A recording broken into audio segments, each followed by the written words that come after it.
वाह पतिदेव, तुम तो छा गए। सिया सुबह सुबह सबका ब्रेकफास्ट लंच की तैयारी कर रही थी। साथ ही में काम वाली से गेस्ट रूम की सफाई करने को भी बोल रही थी, क्योंकि सिया के मम्मी पापा आने वाले थे।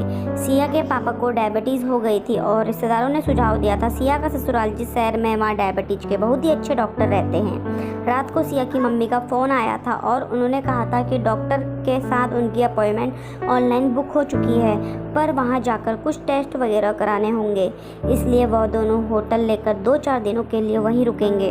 भला यह बात कोई बेटी कैसे बर्दाश्त कर सकती है कि उसके रहते उसके मम्मी पापा किसी होटल में रुकें। सो सिया ने अपने मम्मी पापा को अपने घर पर रुकने के लिए मना लिया था। उन्होंने बताया था कि कल रात की ट्रेन की टिकट है तो परसों सुबह तक वो लोग आ जाएंगे। इसलिए सिया सुबह सुबह काम वाली को बोलकर कमरे की सफाई करवा रही थी, क्योंकि उसके पापा को सिर्फ हरी साग सब्जियां खानी थी। इसलिए उसे ऑफिस से लौटते वक्त सब्जी मंडी भी जानी थी, फिर उन सब्जियों को साफ सुथरा कर फ्रिज में भी रखना था। तो शाम में उसे वक्त नहीं मिलता था। सिया के सास हॉल में बैठकर भक्ति चैनल देख रही थी, पर सिया को भी पता था, पर सासू माँ जब घर पर बेटे और पति रहते थे तो बहू को कुछ ना कहती थी। उन्हें जो भी कहना सुनना होता है अकेले में कहती सुनती थी। सिया आज जल्दी में थी। उसने अपने टिफिन पैक किया और बाकी सबके टिफिन पैक कर वहीं रख दिया और सास का नाश्ता उनके सामने रख दिया। ऑफिस चली गई, इसलिए सास उससे कोई सवाल ना कर पाए, ना ही उसे कुछ सुनाने का उन्हें मौका मिला। सिया के पति राजीव शांत सरल स्वभाव के थे। अपनी बात को वह शालीनता के साथ किसी के सामने रहते थे। सिया इसी वजह से अपने पति से हरदम चिड़ी रहती थी कि वह आवाज़ में वजन रखकर बात नहीं करते, क्यों इतने शांत और सरलता से कोई भी बात को कहते और करते हैं। सिया ऑफिस से जल्दी छुट्टी लेकर सब्जी मंडी चली गई और वहां से 2 थैले भरकर हरी सब्जियां लेकर घर पहुंची। देखते ही सास का गुस्सा 7वें आसमान पर चढ़ गया। उन्होंने बोलना शुरू कर दिया था कि इतनी मेहनत से पाल पोस कर पढ़ा लिखा कर मैंने अपने बेटे को एक काबिल इंसान बनाया है।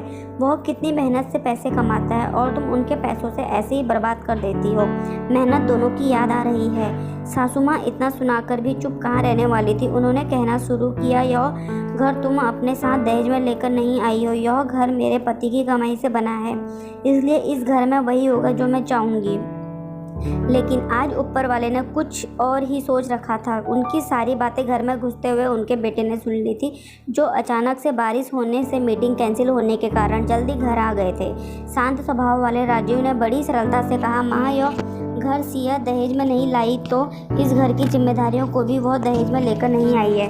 फिर भी वह इस घर की जिम्मेदारियों को उतना ही अपना मानती है जितना कि मैं और आप। माँ, और आपने जिस तरह से मुझे मेहनत कर पाल पोस कर पढ़ा लिखा कर एक काबिल इंसान बनाया है, उसी तरह से सिया के माता पिता ने उसे उतनी ही मेहनत कर इस काबिल बनाया है कि वह इस घर की जिम्मेदारियों में घर से लेकर बाहर तक सहयोग दे रही है।